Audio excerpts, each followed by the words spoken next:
un théâtre du Kazakh qui s'appelle le théâtre Elgoubodi. Il y a des bombardements tout le temps.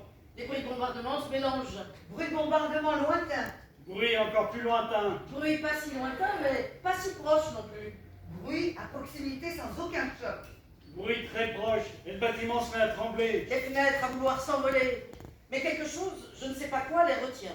Peut-être qu'au prochain bombardement, ils ne tiendront pas et exploseront tous en même temps. Mais pas maintenant, pas encore. Après 3 jours dans cette même atmosphère effroyable, impossible de dormir. Mes yeux se ferment tout seuls. Pourtant, ma tête me harcèle pour que je reste éveillé. Ne jamais savoir ce qu'il va se passer. Ne jamais savoir si le prochain bombardement va nous frapper. Vous nous forcez à évacuer comme des milliers d'autres. Nous préparons un sac de secours, mais le scénario d'évacuation est un cauchemar. Avec ma mère handicapée de 83 ans en fauteuil roulant et mon chien terrifié, heureusement j'ai ma forte et courageuse femme. Nous ne savons pas où évacuer. Où elle est. Il n'y a pas le choix. Toute tentative de mouvement vers d'autres membres de la famille, dans d'autres villes, est suicidaire. Autour de nous, des amis accueillent déjà de nombreux membres de leur propre famille. Peut-être que rester à l'intérieur de la voiture serait une option. Nous n'en savons vraiment rien. Bon, au départ, je voulais essayer de dormir. Il est 2h22, j'essaie encore une fois. 4h37, je pense que j'y suis arrivé. Ma femme Abir m'appelle. J'entends mon nom comme s'il venait de très loin. Abir m'appelle encore une fois. Quoi? J'ai répondu, les yeux toujours fermés. On frappe à la porte. J'ouvre les yeux, je ne vois rien. L'obscurité totale. Pas d'électricité, pas de groupe électrogène. Pas la moindre lumière venant de la rue. Le noir. J'ai dit qu'on ne me frappait pas. Elle a répondu. Écoute. J'ai écouté. On frappait doucement à la porte. J'ai pris mon téléphone portable, allumé la torche, et je me suis avancé vers l'entrée. Les légers coups contre la porte continuaient. Qui est-ce? La mère de Salé. Notre voisine du 5e étage. Qu'est-ce qu'il y a, homme salé? C'est Salma, ta fille, qui est au Liban. Elle essaie de te joindre depuis des heures. Et comme elle n'y arrive pas, elle a appelé ma nièce en Jordanie, qui m'a appelé pour te joindre. Elle est tellement paniquée que tu ne réponds pas. Merci, homme salé. J'essaie d'appeler Salma, c'est impossible. Pas d'internet, pas de téléphone depuis 23 heures hier soir, quand l'aviation israélienne a bombardé la compagnie de télécommunications. Salma, notre fille unique qui est loin de nous pour la première fois de sa vie, est au Liban depuis 1 mois pour son master. Je suis très frustré. Je dois trouver un moyen de la contacter, de la calmer. Je sais qu'elle va s'effondrer si elle n'a pas de nouvelles. Elle a déjà pensé à arrêter son master et à revenir pour être avec nous.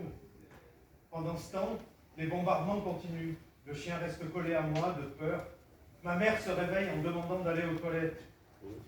J'essaie de réfléchir à ce qu'il faut faire. J'essaie d'appeler Salma, mais tous les appels échouent. Je descends au sous-sol, où se sont réfugiées au moins 6 familles des étages supérieurs de l'immeuble. Je demande s'il y a d'autres moyens d'accès à Internet ou de communication, ils me répondent. Non, nous avons tous perdu ce privilège. Le gardien de l'immeuble me dit. Si vous sortez, vous aurez peut-être du réseau. Sortir? Dans l'obscurité? Dans la rue? Alors que des bombardements ont lieu chaque seconde et que personne ne sait où ils tombent et quelles sont les cibles. Sans réfléchir une seconde, je suis sorti de l'immeuble. J'ai essayé d'appeler, sans succès. Me suis éloigné, réessayé, sans succès. Me suis éloigné encore et réessayé, sans succès. Me suis encore éloigné et réessayé. Après au moins 17 fois, le téléphone a sonné de l'autre côté. Salma, enfin. Elle n'a rien dit. Elle s'est mise à pleurer profondément. Je comprenais. J'imaginais ce qu'elle avait vécu pendant toutes ces heures sans pouvoir nous joindre. Je l'ai laissé pleurer. J'avais très envie de pleurer moi aussi. Je ne pouvais pas. Je ne devais pas. Que te dire, Salma? Nous allons bien, nous sommes en vie. Tu sais que toutes les communications ont été coupées. Je ne sais vraiment pas ce que j'ai pu lui raconter le temps qu'elle se calme. Puis elle est allée à l'université et je suis retourné chez moi en pensant à Abir. Si nous devions évacuer, où aller? Il est 9h45, j'arrête d'écrire. Message de Salma Madoun, Beyrouth, à Jonathan Cherwick, Londres. Ma famille n'a plus d'accès à Internet depuis hier. Nous avons donc décidé qu'il m'envoie un texto toutes les 2 heures pour me rassurer. Tant que je n'aurai pas leur message, je vomirai triple boyau de terreur. Qu'Allah les protège. Je me sens coupable d'être en sécurité.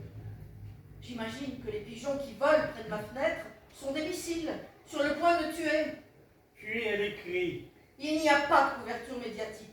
Plus de 7 journalistes ont été tués. Il n'y a pas d'électricité, pas d'internet, pas de numéro de secours, pas d'eau. Et aucune aide ne peut entrer dans la bande de Gaza. Aujourd'hui, Gaza est plus qu'une prison à ciel ouvert. C'est aussi une zone de génocide, complètement verrouillée. Cette agression n'exclut personne, même pas les enfants. Je me demande comment ils peuvent justifier une occupation si agressive. Innocents, civils, femmes, enfants sont tués de la pire façon. Ils voient leurs familles et les personnes qu'ils aiment mourir sous leurs yeux. Les soignants voient les cadavres de leurs familles au milieu de ceux des victimes qu'ils essaient d'aider. De nombreux hôpitaux dans la bande de Gaza ne fonctionnent plus du tout à cause des bombardements. Et même les ambulances sont visées. Ils ont un but clair, éliminer toute la ville et ses habitants. La défense civile et la Croix-Rouge sont incapables d'atteindre les lieux de massacre. Ils ne peuvent pas aider les nombreuses personnes victimes de cette agression. Les gens pleurent et appellent à l'aide sous les décombres, sans aucune aide extérieure. Où est la communauté internationale qui est supposée appliquer le droit humanitaire international? Pourquoi les lèche-bottes ferment les yeux et n'ouvrent pas la bouche? Qu'est-ce qui fera bouger les pays et la volonté générale, à part un massacre total? J'ai quitté Gaza il y a 1 mois. Cette décision a été difficile à prendre, car tout peut arriver à n'importe qui, n'importe quand à Gaza. Mais mes parents m'ont soutenu et j'ai voyagé pour suivre une meilleure éducation dans une université réputée. Maintenant, je suis à 300 km de mes parents et ça me paraît à des millions de kilomètres, car retourner à Gaza est presque impossible. La distance augmente mes sentiments d'impuissance et je meurs d'envie d'être avec ma famille. Pourquoi ai-je pensé que partir pour une éducation meilleure était une bonne idée? Alors que ma famille et mes amis sont attaqués et que ma destinée est et sera toujours de vivre sous cette horrible occupation. 6e jour de guerre. 2h22 du matin, quelle coïncidence. Comment se fait-il que ce soit à la même heure que le 3e jour? À 2h22, Abir, ma femme, me réveille. Qu'est-ce qu'il y a? Lève-toi et viens voir ça. Elle me montre un message reçu sur son portable. Le comité international de la Croix-Rouge demande à tout son personnel d'évacuer la ville et le nord de Gaza, vers le centre, car l'armée israélienne doit tout détruire. Tous les habitants des 2 municipalités du nord doivent partir entre le lever du jour et 14 heures. Quoi? 2 municipalités sur 5 vont être complètement détruites? Plus d'1 million de personnes vont devoir partir vers le centre et le sud? Avec le message, il y a une carte de Gaza qui montre les zones à évacuer. En raison des bombardements continus, de nombreuses familles de l'immeuble de 7 étages et 32 appartements où nous vivons passent la nuit dans les sous-sols. J'enfile des vêtements et descends voir si d'autres personnes ont reçu le même message.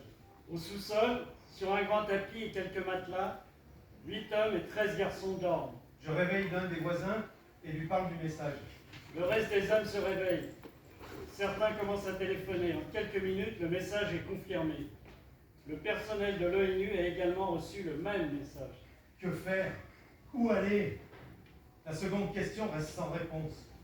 Et ma vieille mère qui ne peut pas bouger? Et notre chien? Et notre maison? Que va-t-il arriver à notre maison? Nous avons passé 25 ans de notre vie à travailler corps et âme pour pouvoir acheter. De 2h22 à 6h30, impossible d'avoir les idées claires. Nous n'avons pas confiance en les Israéliens. Ils peuvent commettre des massacres. Ils l'ont déjà fait plusieurs fois. Nous ne pouvons pas prendre le risque de rester. Les sacs de secours sont prêts depuis le premier jour de guerre à Gaza. Nous décidons de partir vers le camp de Nusrat pour nous réfugier dans la famille d'Abir qui accueille déjà la famille de sa sœur. À 6h45, alors que nous chargeons la voiture de tout ce qui pourrait être nécessaire, Salma, ma fille, appelle. Elle a entendu des nouvelles. Elle est paniquée, elle est en larmes. Nous essayons de la calmer. Il n'y a pas de mots pour calmer qui que ce soit dans ces moments-là. Elle finit par comprendre que nous sommes toujours en vie et que nous allons partir. Salma fait une maîtrise du droit international des droits de l'homme et du droit international humanitaire. Des lois qui peuvent amener tout criminel contre l'humanité à répondre de ses actes devant la Cour